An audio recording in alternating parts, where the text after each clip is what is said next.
Picture this. You open the creaking door of a lonely farmhouse in rural Wisconsin. The air inside is damp, foul, and suffocating. At first, it feels like any abandoned home, cluttered, dirty, chaotic. But as you step deeper inside, you begin to see things no human being should ever see. A chair covered in flesh, a lampshade stitched from human skin, bowls carved from skulls, masks of real faces staring at you from the shadows. And then, the chilling image that will forever scar the minds of the officers who witnessed it. The body of a woman, headless, strung upside down, gutted like an animal. This is no haunted house. This was the home of a quiet, reclusive man. Named Ed Gein, the man who would become known as the Butcher of Plainfield. Early life and isolation. Edward Theodore Gein was born August 27, 1906. In La Crosse County, Wisconsin. Father, George Gein, a violent alcoholic. Unstable, unable to hold jobs. Mother, Augusta Gein, strict, fanatically religious, controlling. She called the world sinful and corrupt. She drilled into young Ed that women were the root of evil, except herself. Childhood, isolated, bullied, mocked for shyness and strange behavior. He retreated into fantasy. Ed adored his mother with an unnatural devotion. She called herself the only good woman alive, and Ed believed her. When Augusta died in 1945, Ed was devastated. He sealed off her bedroom, leaving it like a shrine. Her death triggered the unraveling of his fragile mind. When your only companion is gone, what do you do? For Ed, the answer was horrifying. He tried to bring her back, in the most grotesque ways imaginable. Grave robbing and obsession after his mother's death. Ed began visiting graveyards at night. Obsession with recently buried women who resembled Augusta. He dug up bodies, took them home, dismembered them. House filled with grotesque trophies.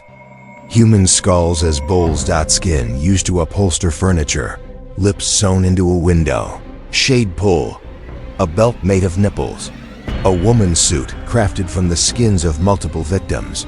He wore these skins, pretending to be his mother, imagining he could become her again.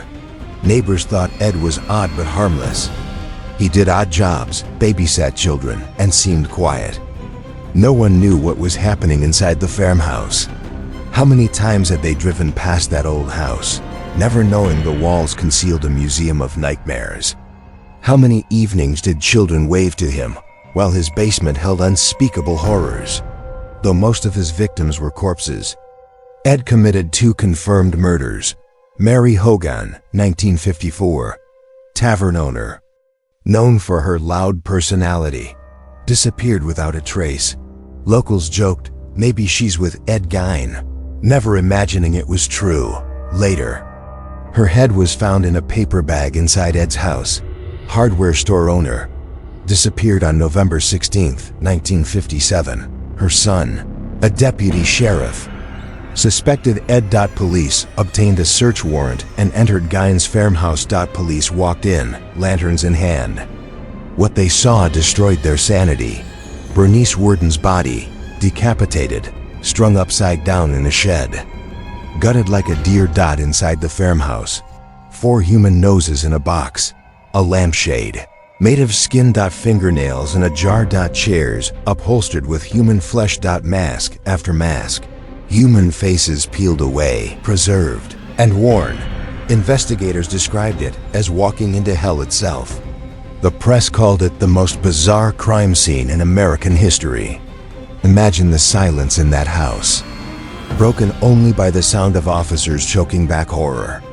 They went in looking for a missing woman. They found a slaughterhouse of human remains. Ed confessed calmly, without emotion.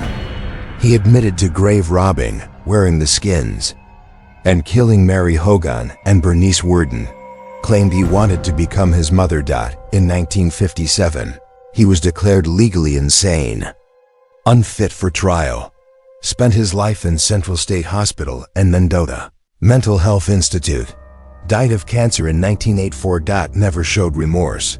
though only 2 confirmed murders. His crime shocked the world, inspired horror's most famous characters: Norman Bates, Psycho, Quiet; mother-obsessed killer, Leatherface, Texas Chainsaw Massacre; wearing human skin masks, Buffalo Bill, Silence of the Lambs, sewing a woman's suit. The name Ed Gein became synonymous with evil. The story of Ed Gein isn't just about death, it's about obsession, loneliness, and the terrifying places the human mind can go when reality collapses. He lived in a quiet town among unsuspecting neighbors, but behind his door, he built a kingdom of nightmares. And so we ask, how well do you really know the people around you?